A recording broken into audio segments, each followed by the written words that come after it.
Malaysia reaffirms commitment to summit of the future. Anura Kumara Disanayake wins Sri Lankan election.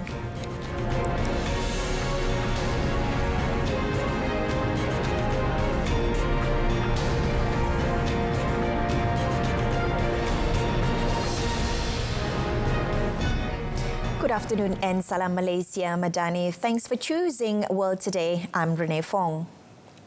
Foreign Minister Datuk Sri Mohamad Hassan has reaffirmed Malaysia's commitment to the Summit of the Future SOTF and the Pact for the Future, stressing the urgent need for global cooperation in tackling the world's growing challenges. Representing Malaysia at the SOTF held alongside the 79th United Nations General Assembly UNGA this year, Datuk Sri Mohamad also said that conflicts and challenges are becoming costlier and deadlier each year.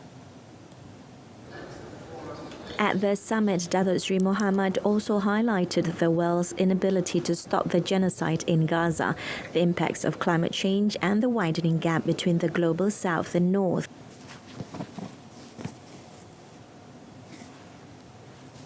By 2050, our planet will be a home to a population of 10 billion people. How will we feed the world then if we cannot do so now? Education is a tool to address inequality. Empowerment through knowledge will emancipate the underprivileged, lifting them out of poverty. Yet, in the global south, millions of children are deprived of this very fundamental right, the right to education. We must break barriers and ensure access, quality and affordability.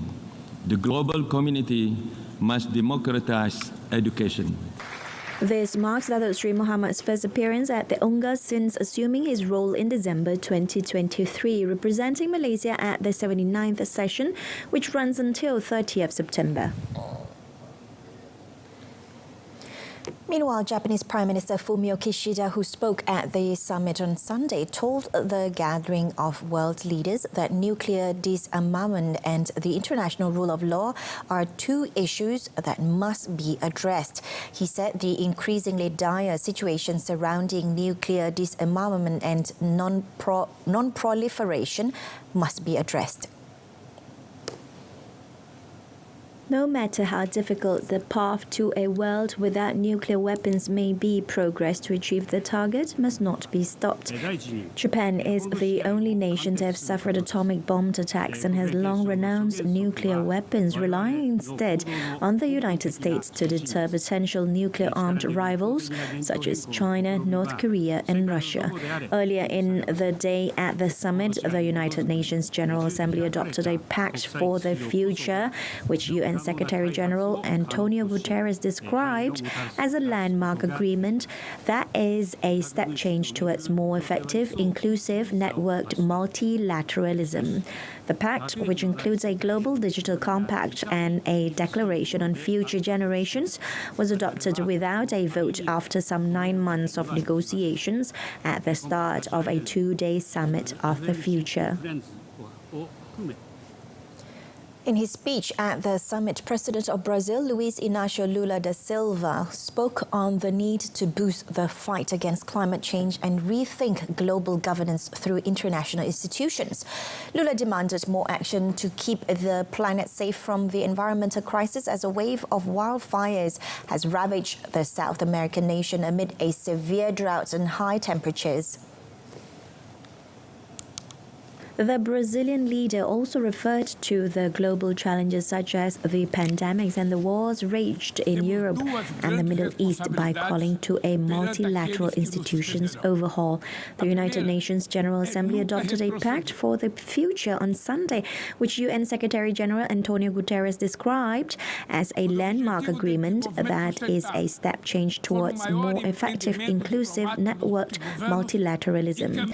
Guterres called for the two-day summit, which will be held on 22nd until 23rd September before the start of the General Assembly general debate that kicks off on Tuesday.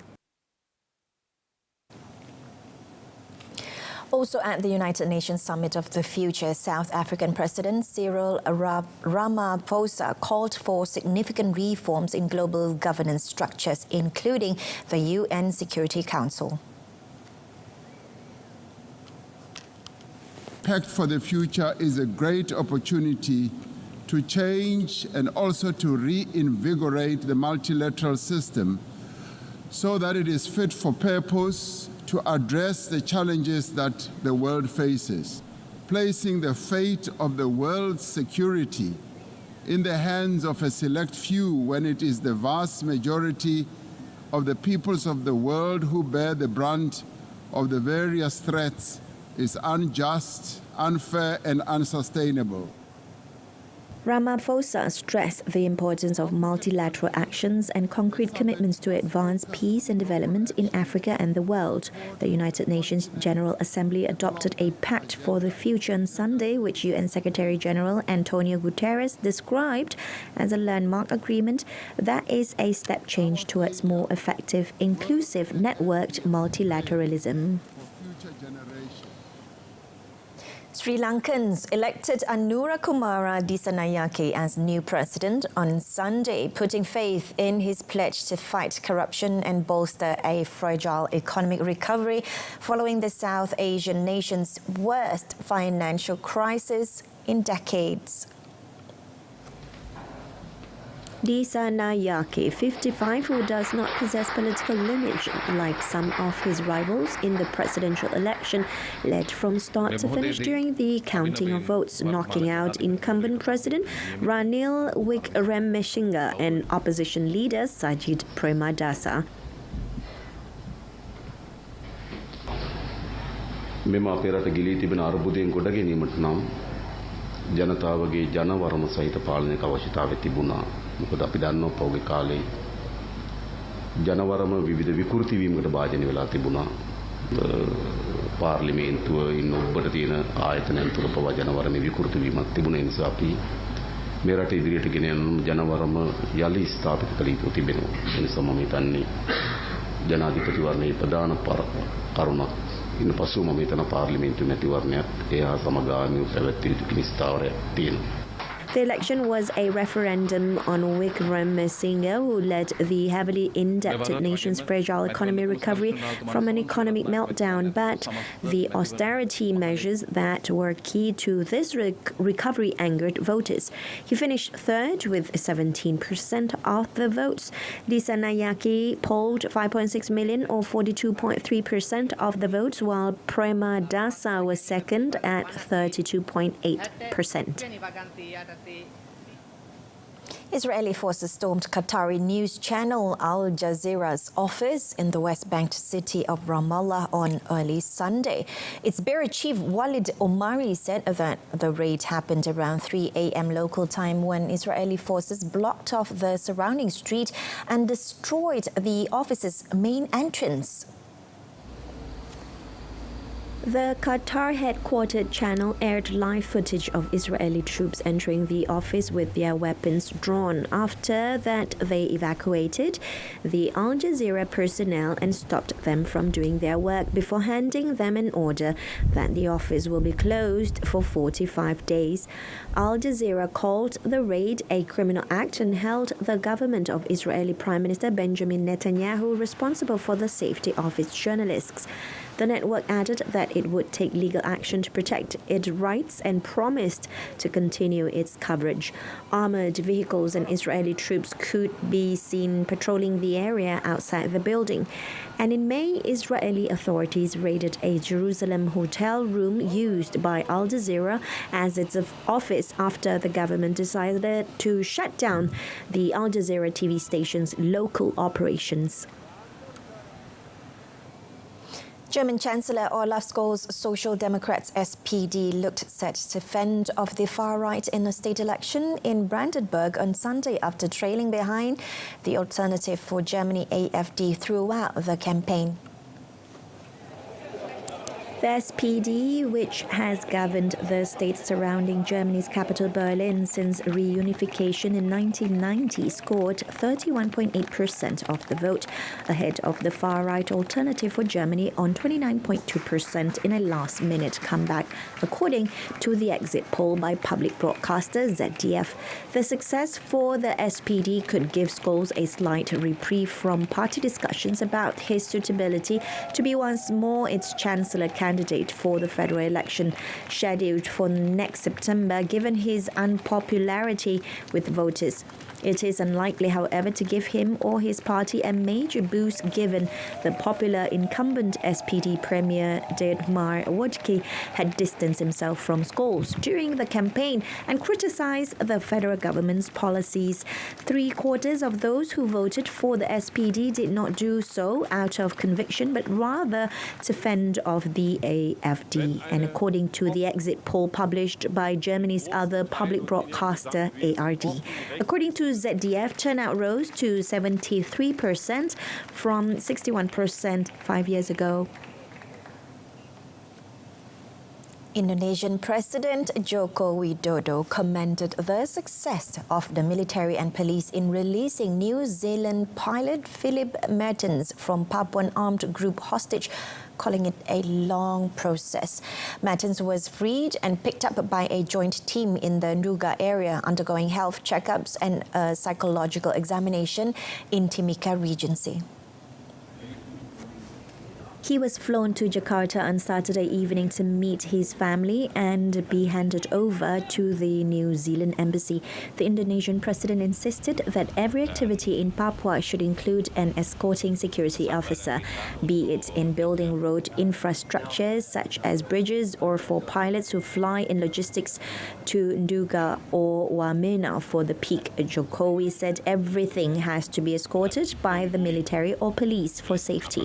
A faction of the West Papua National Liberation Army TPNPB, led by Janus Kogoya, kidnapped Mertens on 7th February 2023 after he landed a small commercial plane in the remote mountainous area of Nduga. In August, another New Zealand pilot, Glenn Malcolm Conning, was killed by separatist rebels in Papua after landing his helicopter in a remote area.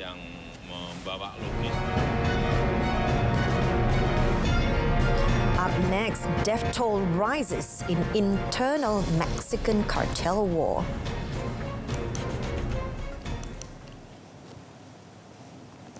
Students returned to classes at Bangladesh's Dhaka University on Sunday after a weeks-long shutdown sparked by a student-led uprising that toppled former Prime Minister Sheikh Hasina.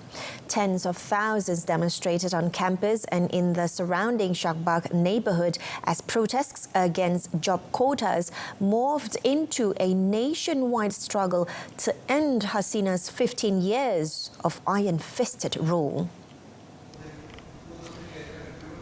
On Sunday, the lecture halls were full again with students chatting in groups along tree-covered walkways and buying drinks and snacks at canteens. Several of the top student protest leaders were enrolled at the university, some of whom were snatched by plainclothes police and held in custody for several days. And according to a preliminary United Nations report, more than 600 people were killed in the weeks leading up to Hasina's ouster in early August. Since her departure for exile in neighboring India, cabinet ministers and other senior members of Hasina's party have been arrested and her government's appointees have been purged from courts and the central bank. 3 people were killed, 1 arrested and 2 soldiers injured after an armed attack on the local police in Culiacan, Mexico, amid an internal war in the Sinaloa cartel that has left more than 50 dead this month. Sinaloa's Governor Ruben Rocha said armed civilians attacked local police who were on a routine patrol in a bustling area of the state's capital city of Culiacan. Members of the National Guard, the army and the police were deployed to the area where the attackers had taken shelter, and according to Rocha, the authorities took down 3 suspects and arrested another, adding that the situation was under control. 2 rival factions of the powerful Sinaloa cartel have been fighting since 9th September, a conflict that can be traced to the high-profile arrest on U.S. soil of legendary trafficker Ismael El Mayo Zambada on 25th July. Zambada alleged that he was kidnapped in Mexico and flown to the U.S. by Joaquin Guzman Lopez, a senior crime boss in a rival faction of the Sinaloa cartel, who had been holding talks with the U.S. about surrendering. A mass shooting involving several assailants has left at least 4 people dead and dozens wounded in the U.S. state of Alabama. Police officer Truman Fitzgerald told local media on Sunday that multiple shooters fired multiple shots on a group of people in the 5 Points South district of Birmingham that just after 11 p.m. local time on Saturday. Fitzgerald said officers found 2 adult males and 1 adult female who was unresponsive on the sidewalk, suffering from a gunshot wound. He said all 3 were pronounced dead at the scene, adding that a 4th victim died at a local hospital. Police have not got anyone in custody over the shooting, Fitzman said, urging the public to provide any information that could help with the investigation. Several agencies are involved in the investigation, including the FBI and the Bureau of Alcohol, Tobacco, Firearms and Explosives. And according to the Gun Violence Archive, this year there have been at least 403 mass shootings, defined as a shooting involving at least 4 victims dead or wounded across the United States. GVA added that at least 12,416 people have been killed in firearms violence this year in the United States. 3 people, including 2 young siblings, were killed near Naples in southern Italy on Sunday after the 2-story building where they lived collapsed. Firefighters said the home collapsed in the morning in the locality of Saviano, killing a boy and a girl who lived there with their family, as well as a woman yet to be officially identified, which local media reported was their mother. Rescuers recovered the father and baby alive and the lifeless bodies of the other 2 children. Local media gave the ages of the girl and boy as 4 and 6 years old, respectively. After hours searching the rubble by hand, helped by sniffer dogs, firefighters had located a 3rd victim, an unidentified woman. More than 60 civil protection volunteers had joined the rescue efforts. And meanwhile, media reports also stated that the father and the baby rescued from the rubble were recovering in hospital, with the father in serious condition. Footage provided by firefighters showed 2 gaping holes in the roof of the building, which was partially collapsed. The cause of the collapse was suspected to have been a gas explosion.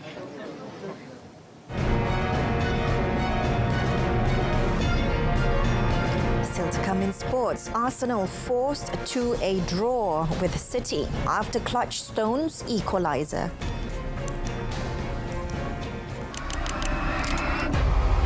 When things don't go as planned, change tactics and strategy.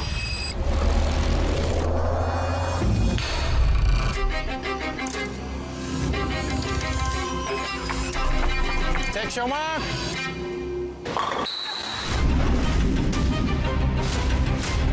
Yes, ball. Ayo, ayo, ayo.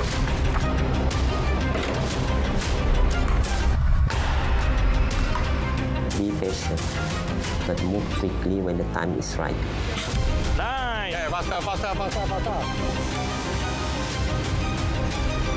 Good player always lucky.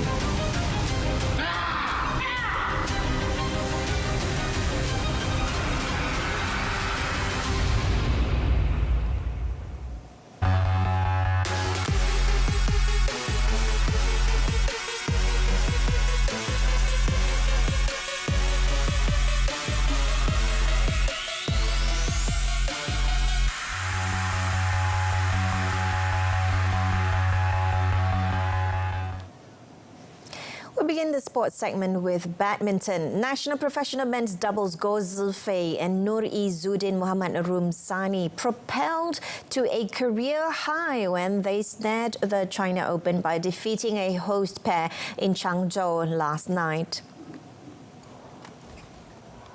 The victory at the Super 1000 World Tour Tournament is a major conquest for the national duo so far after emerging as the Japan Open champion last month.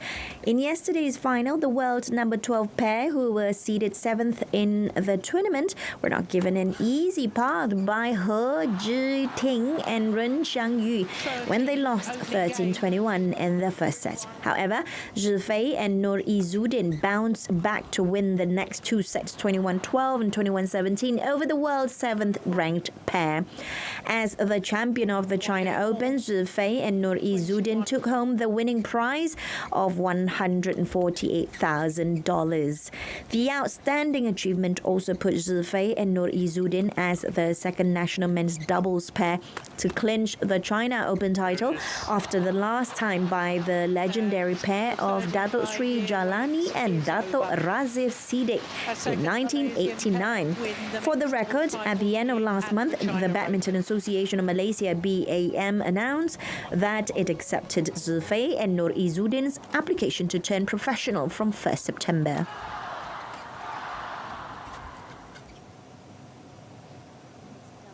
Sun Huat and Chevron Lai's desire to win their third championship this year was dashed when they had to settle as runners-up in the China Open. In the 72-minute-long final at the Changzhou Olympic Games Center, the husband and wife pair got off to a good start when they won the first set 21-16.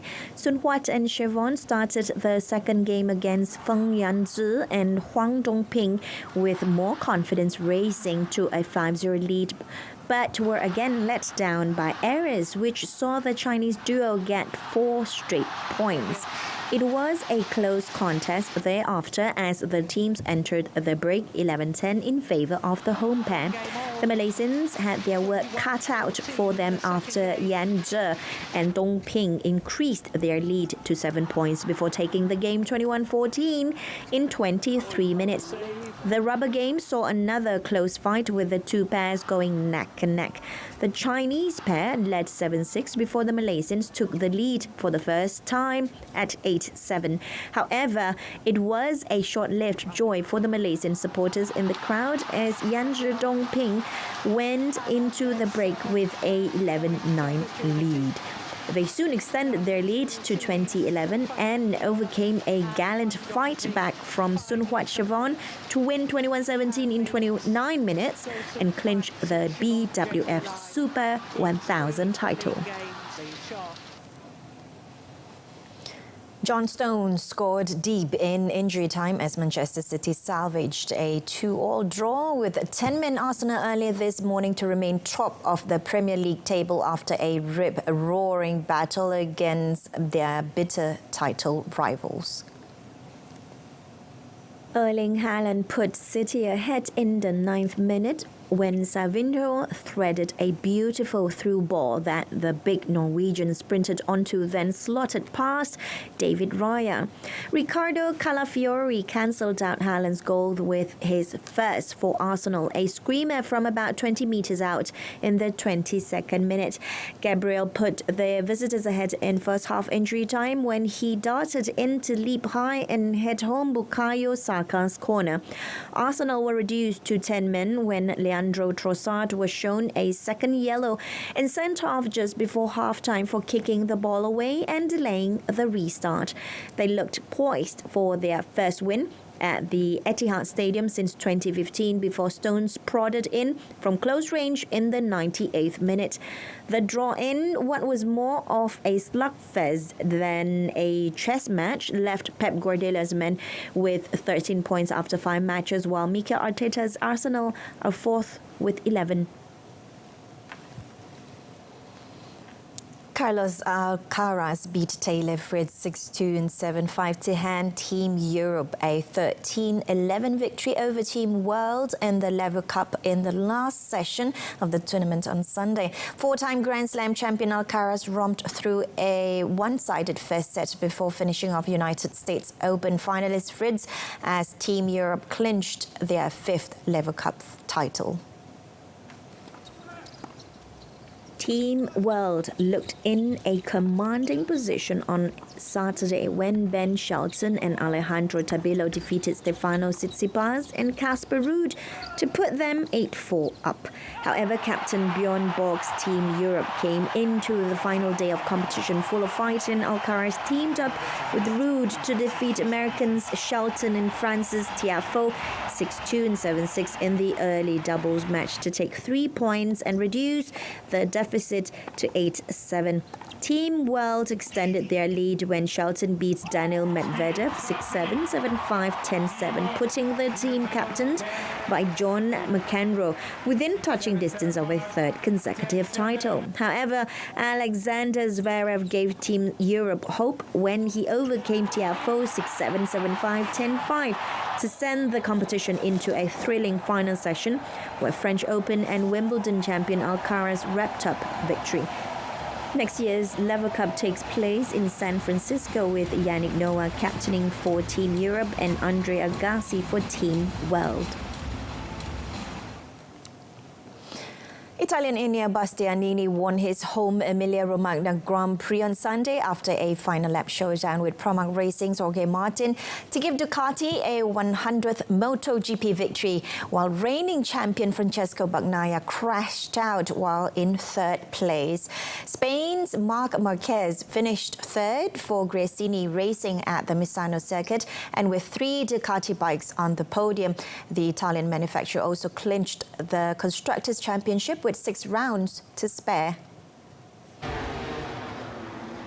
With Spaniard Martin leading the race on the final lap, Bastianini made an aggressive overtake on turn 4 that elbowed the Pramac Racing rider out of the way before he took the checkered flag as the home crowd roared in delight. Martin finished second, and the result extended his lead over Bagnaia in the Riders' Championship to 24 points. With 12 laps left, Bagnaia suddenly lit up the screens when he started setting race lap records, and that spurred Martin to also increase his pace when he received the message from the pit wall. But all of Bagnaia's ignited efforts were thrown away when the Italian lost his balance on turn 8, making his landmark 100th MotoGP race one to forget with his third Sunday retirement of the season.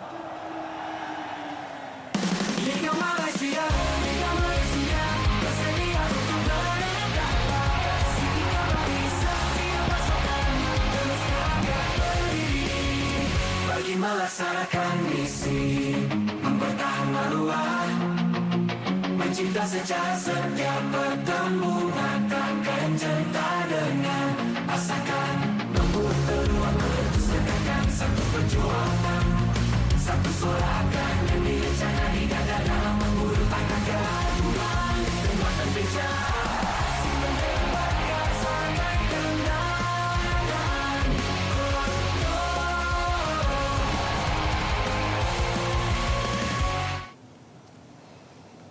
And that wraps up World Today this time around. And in our top story, Malaysia reaffirms commitment to Summit of the Future. Until next time, I'm Renee Fong, Malaysia Madani.